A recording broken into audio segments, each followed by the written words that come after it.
Two guys and a beer, the Shula Bowl edition. It's the FAU Football Radio Network pregame show from Learfield IMG College, Florida Atlantic, FIU, as always, brought to you by Funky Buddha Brewery. So we know by this point that Hop Gun and Floridian, that is what's served at FAU Stadium. That's what you'll enjoy tonight. But also want to talk about one of their seasonal brews, the Coquito. Look at that, baby. It is absolutely delicious. Puerto Rican holiday drink, that's what it's designed after, the famous Coquito. It's got the eggnog flavor with the coconut. It's part of their winter mixology series. And Kevin, over 11% alcohol by volume. Oh, yeah? It's getting after it a little bit. Oh, yeah. I got to limit them bad boys. It's got the aged in the Caribbean rum barrels infused with coconut, cinnamon, vanilla. It has all those flavors. It is delicious. It is in stores now. That Coquito seasonal brew, Funky Buddha Brewery. So, Kevin Rolston, KVJ Show, 97.9 WRMF, weekdays 6 to 10 a.m. I am Ken Lavicka. We are the two guys and a beer. And, man, what a win for Florida Atlantic last week at Western Kentucky. Yeah. Things did not look good in the first quarter, down 14-0 right away. The defense makes a big play, and everything rolled from there. And you called it. You said that, hey, I think that they're going to be able to stay the course, stay in this conference championship race. And sure enough, here we are at Shula Bowl time, with a bye week on the horizon, and FAU is very much in this race. Defense. I mean, honestly, I think that, the high-powered offenses and the spread has kind of overshadowed the importance of defense. It used to always be defense wins championships. But I think you really are starting to see an influx now. And throughout college football, you're seeing some great offenses, but the top-tier teams are the ones that also have a defense on the other side. And so you can't overshadow the importance of that. And if the offense, because offense is a lot more tweaky than a defense.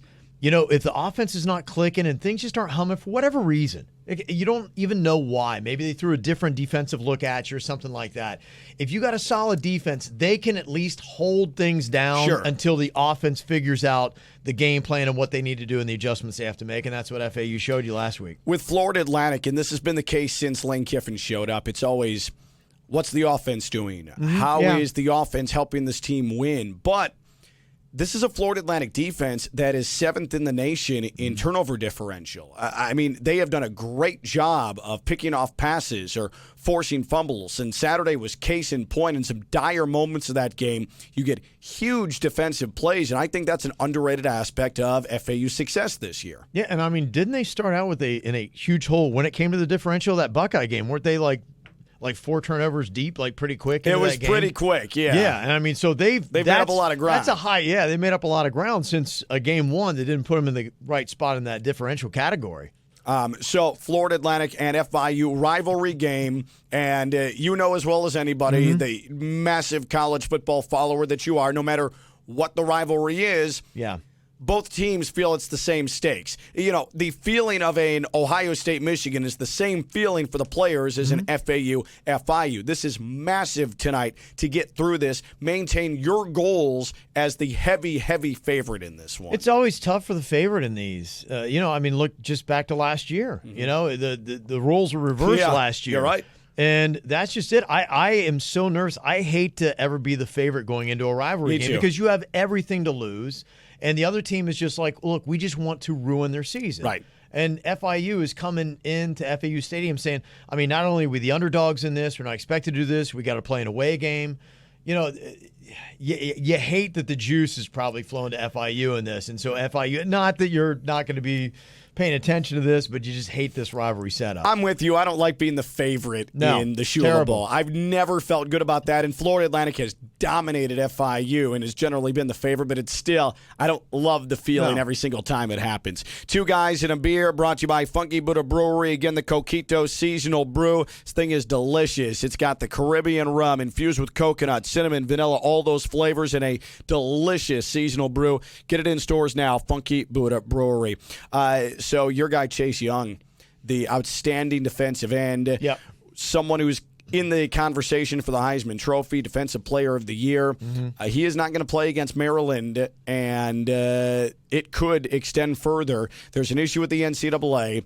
He has tweeted out that he took a loan from a family friend, and we all know what that means, probably agent type of deal. Well, Pro Football Talk is saying that the family friend is an NFLPA certified agent.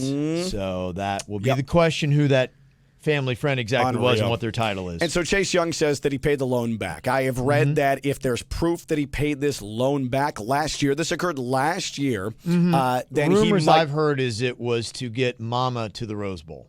Okay. Yeah.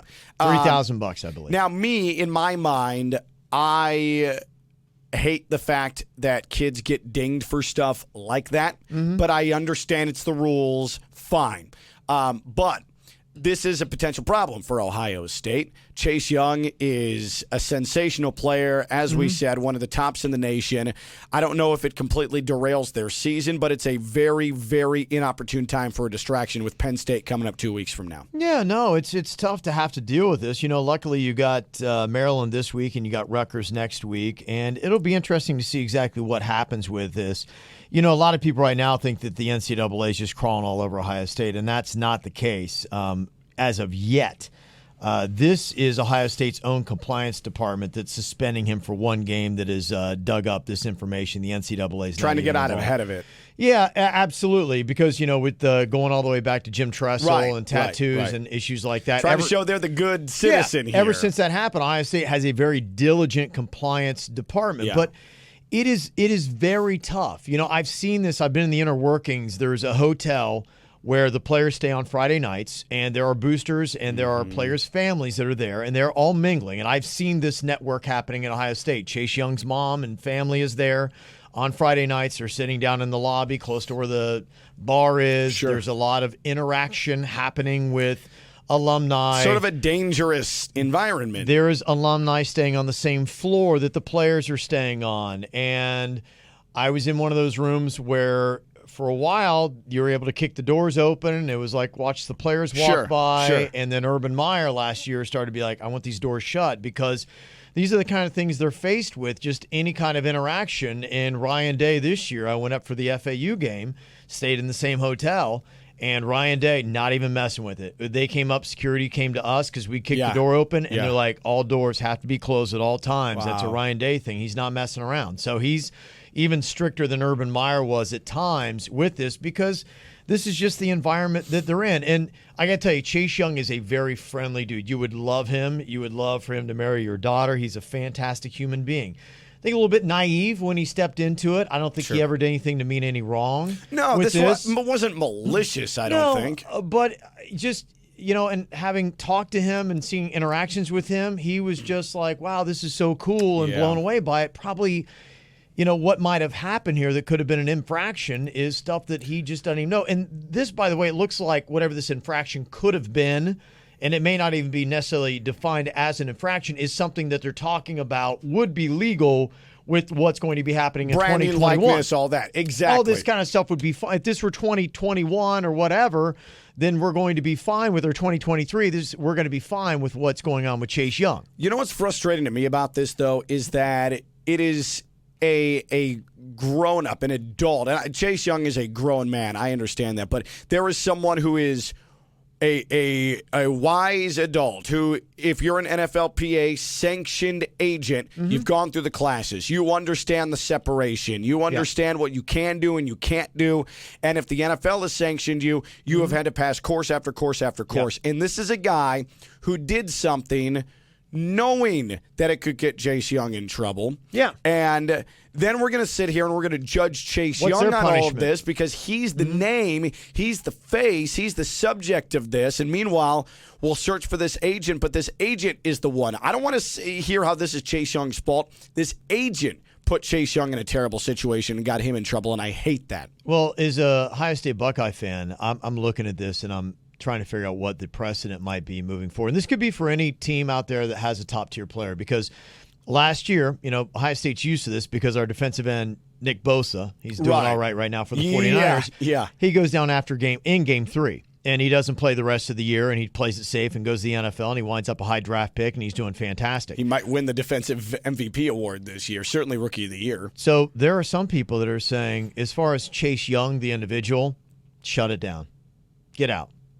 I mean, why? You've shown enough. You're not going to affect your draft stock. Right. Do you think he's going to drop future. in the NFL draft based on what he's done? I mean, Absolutely if he doesn't not. play another snap at Ohio State. He's a top 5 draft pick. Without a doubt, that's not going to affect whatever he's going to do. Now, he could solidify the number 1 spot, but somebody might be in his ear, NFLPA guy, dude, you know what? Here's a little money for you. You're already dinged. Let's just go ahead. Why would you play? All you're doing is risking more injury. Yeah. You know you're already going to be a top 5. This could become a bigger problem, not just for the Buckeyes, but for other teams.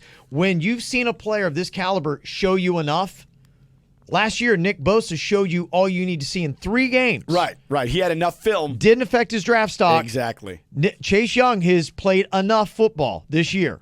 He could shut it down and be fine. For him as an individual, now Buckeye fans would be destroyed, but why play anymore? But you are making a great case for amateur football, amateur quote-unquote football being a sham and major changes needing to happen if college football is going to survive. You might start seeing this every year. Yeah, absolutely. And it goes well past, oh my God, a guy can make money off of his name and his face. How horrifying to the situation like Bosa and Chase Young where it's a business. I want to go get paid to play in some way, shape, or form. So I played 6 games. I'm good. I mean, why play anymore? I mean, honestly. And common sense would tell you that that's the right way to approach that. Yep. Like, enough of this meatball, I got to play every single... No. For the team, it's for whatever. No, this is to make a livelihood. Yep. 2 guys in a beer, Funky Buddha Brewery, Ken Lavicka, Kevin Rolston, KVJ Show 97.9, WRMF, 6 to 10 a.m. weekdays. It's amazing. Chase Young has taken a little bit of the headlines away from the game of the year in college football. Yeah. Number 1, Alabama. Number 2, LSU, unless you're following the college football playoff rankings, and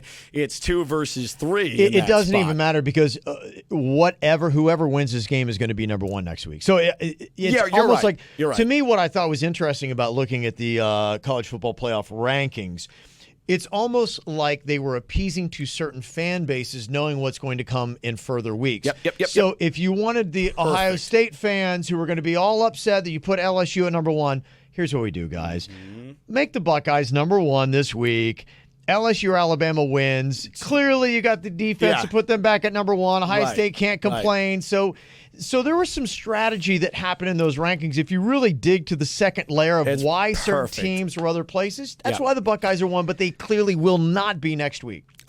Before we dive into the rankings, and there's so much college football stuff because we're at that time of year now, Alabama, LSU. In Tuscaloosa, Nick Saban saying Tua, quote, good chance he's going to play. That means he's definitely going to play. So you'll have the Tua versus Burrow, possible 1 versus 2 in the NFL draft. You've got Trump rolling up into Tuscaloosa to watch this game. It's just going to be chaos all the way around.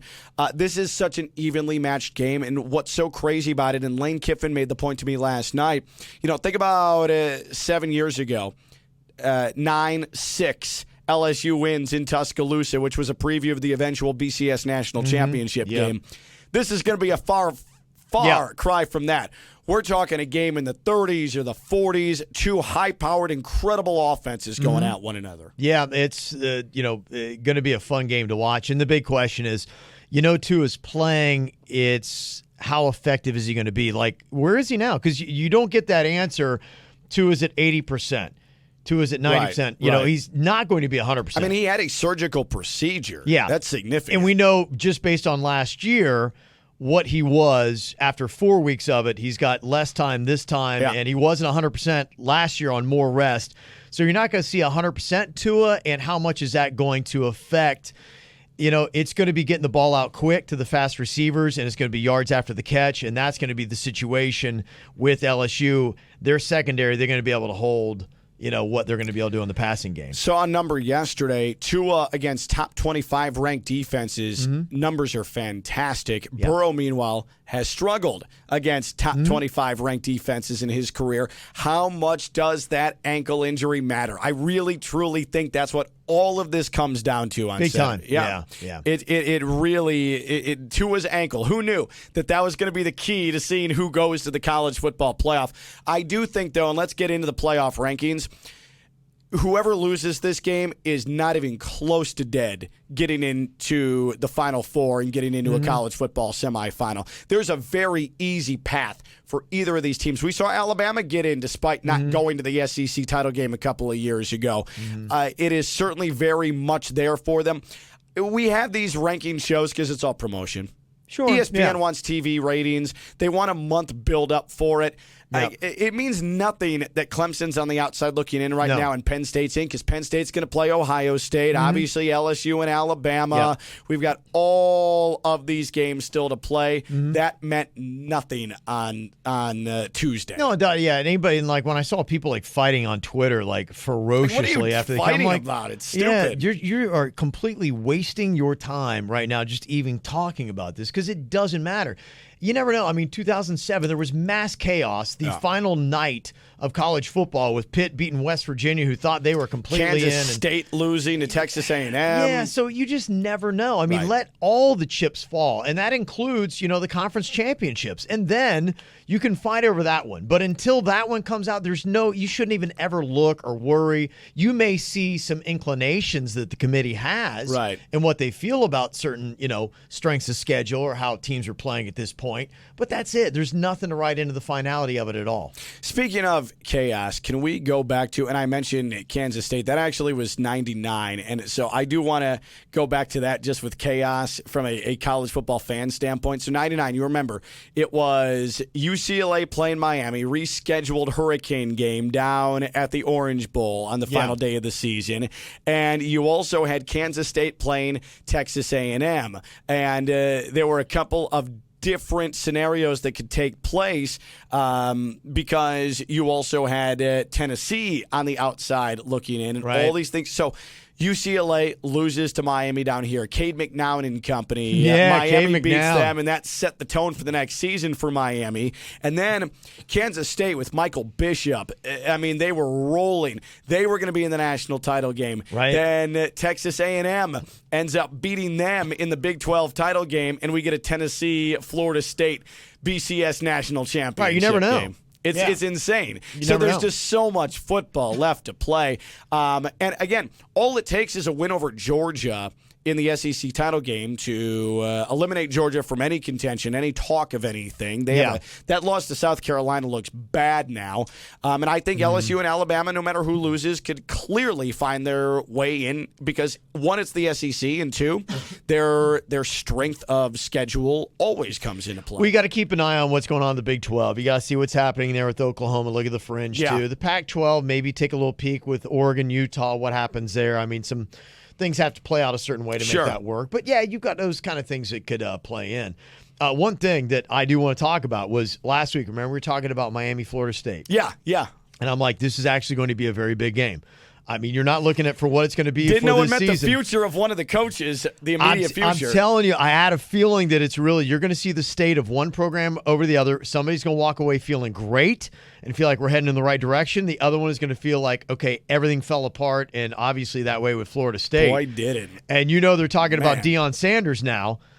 Coming in. Is that a good move for Florida State? No. Okay, all right. Okay. Absolutely I saw an argument for this. Oh, please tell me what the argument was. Okay, here's the argument about this. And I will tell you, when last year when I was doing an interview with, I already erased his name from my mind, Florida State's head coach who just got fired. Oh, Willie Taggart? Willie Taggart. Met with Willie. You've got a quick delete button, by the way. Oh, I did. I'm already trying to figure. He signed my Seminole helmet. I'm trying to figure out how to take his autograph off. You know how to do that? Is a little alcohol work on that? I was going to say, if you use a little rubbing alcohol, I think okay, good. I need to get Willie Taggart off my Seminole helmet. I'll bring some sandpaper and I'll help you with that. The argument for Deion Sanders is really, you look at Arizona State, what they're doing out there right now. Herm. Yeah, with Herm Edwards, he's a guy that really is just saying, look, I am the cheerleader, I am the recruiter, I am going to bring in the coaches that are going to do the X's and O's, I am the CEO. I'll say inspirational things. That's it, and that's what I'm doing. So Deion Sanders getting into living rooms, causing sway when it comes to Florida-based recruiting, getting people excited about Florida State football, getting new facilities that the program definitely needs, bringing an old Homer back of the old era. Deion Sanders, yes, no coaching experience whatsoever, but as a CEO or at least a figurehead cheerleader, it's almost like you might argue the President of the United States. Yes.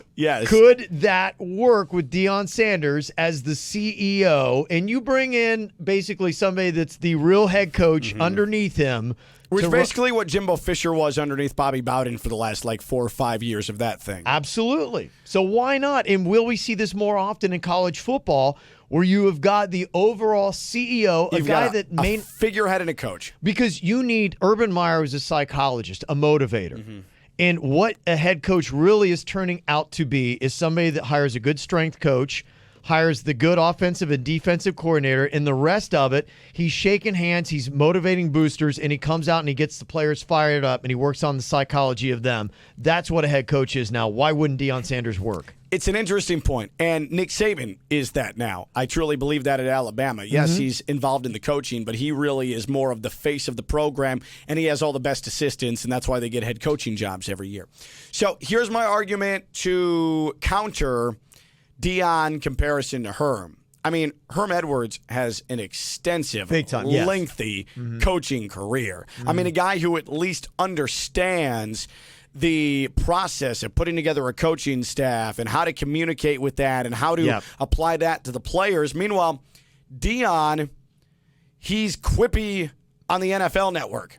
That's basically his qualification right now. So it's interesting, but and I heard someone say, oh, well, Michigan hired Juwan Howard, and isn't it similar? College basketball is so much different than college football is from that standpoint. This is where, and let's go ahead and reset here. 2 Guys and a Beer brought to you by Funky Buddha Brewery. Kevin Rolston, my guy, KVJ Show, WRMF 97.9, 6 to 10 a.m. weekdays. You hear him with Jay Bird in Virginia. I'm Ken Lavicka. Lane Kiffin's name has come up with Florida State. I am not going to comment on this. You can. Yes. Would he be a fit at Florida State? He knows the state now from recruiting. It would be interesting to see exactly what he would do with his offensive coordinator, considering his offensive coordinator was with him just a couple years ago at FAU. Kendall Briles. Does he keep Kendall Briles on the staff? I think it could make some really good sense. I think it would fit in with Lane Kiffin wanting to stay in some warmer climates. I think that would, scratch off that box. The question is, facilities, is it the right step? Is it where he wants to go? I think it would be a good fit. I thought it was just interesting that his name came out quickly, and then on Twitter, Lane Kiffin was there to shoot it down really fast. How did his name come out that fast? How did it get thrown into the pipeline so quickly? And did his people or agent or anything have anything to do with that to start the discussion? I don't know. What I will say is I think that Florida State would be very, very correct to have an interest in Lane. I think Lane is perfectly comfortable in Boca Raton with what he has and is fully invested right now in Florida Atlantic. I'm not saying that it lasts forever, but I'm saying Lane right now is in a good spot in Boca. It feels like a different kind of rebuild than, Matt Rule jumping into Baylor. That felt like a different kind of rebuild. That was like from bottom up, and that's where, because there were so many issues off the field, you needed a complete reset. But you're right, this is totally different. Because you've got 4- and 5-star athletes on that roster. You're inheriting something really talented. Yes, and if they're not going to take clearly 5 and 7 seasons in Tallahassee. Right. And so if you are not winning the games where you've got better talent on the field, which is everybody but Clemson, if you're not winning those games, that's where they're going to look at you for coaching. And whatever the attitude is or the culture of that program, it is so jacked up right now. It's going to take a lot of fixing to get in the right direction. I want to finish with this. I know how I feel when the mere name FIU is brought to me. It's a visceral reaction, and I get angry. Good, you should. Especially with a rivalry game. I don't like the Shula Bowl because it brings out a very dark side of me. You fight after every game in the parking lot. Yeah, don't I'm you? that guy. I'm just waiting. I'm waiting. You'll see a shirtless down. Ken Lavicka just duking it out with some exactly. Panther fans. I'm flexing, and I've got a crowbar, and I'm ready to go. It's my favorite part of the game. Absolutely. The post-game Ken Lavicka fist fight in the parking lot. And luckily, it's been 2 straight wins for FAU, so I've got the upper hand in any physical altercation I'm going to have. But for you, as a huge Ohio State fan, born and raised, it's what you know. When it's Michigan week at the end of every regular season, what does that do to you? Well, first thing, it's a feeling of anxiety because no record matters, and Ohio State's always had a lot more riding on the line, and that's just been it. Michigan's, for the most part, been the spoiler more than it's been the other way around. But the rest of it, it's what the whole year is all about. It's just exciting because it is about those bragging rights, and it carries that anxiety because recruiting, bragging rights, and especially being as close as FAU and FIU are, that's the kind of smack talk stuff that for the entire year, there's nothing you can say. It's clearly shot down for one entire year. There's a Twitter account that only exists on Twitter to count, and every single day they send out one tweet, and that's how many days it's been since Michigan has beaten Ohio State. That'll tell you what it means. And that Twitter account is dead the day that Michigan beats Ohio State. Unbelievable. It's just great stuff. There's nothing better than rivalries in college football, even if it does make you an anxious nightmare like it does me and you. And the Shula Bowl is coming up in a few minutes here on the FAU Football Radio Network from Learfield IMG College. Kev, thanks, brother. Good times, man. 2 guys and a beer. Cheers, my friend. Funky Buddha Brewery. Again, Hop Gun Floridian. It's in the stadium tonight. And then don't forget to buy Coquito, the seasonal brew. It's got the coconut rum. It's got the cinnamon. It's got the vanilla. It is delicious. Funky Buddha Brewery bringing you 2 guys and a beer. Florida Atlantic, Florida International, 18th edition of the Shula Bowl. It's coming up at the top of the 6 o'clock hour. It's Florida Atlantic football from Learfield IMG College.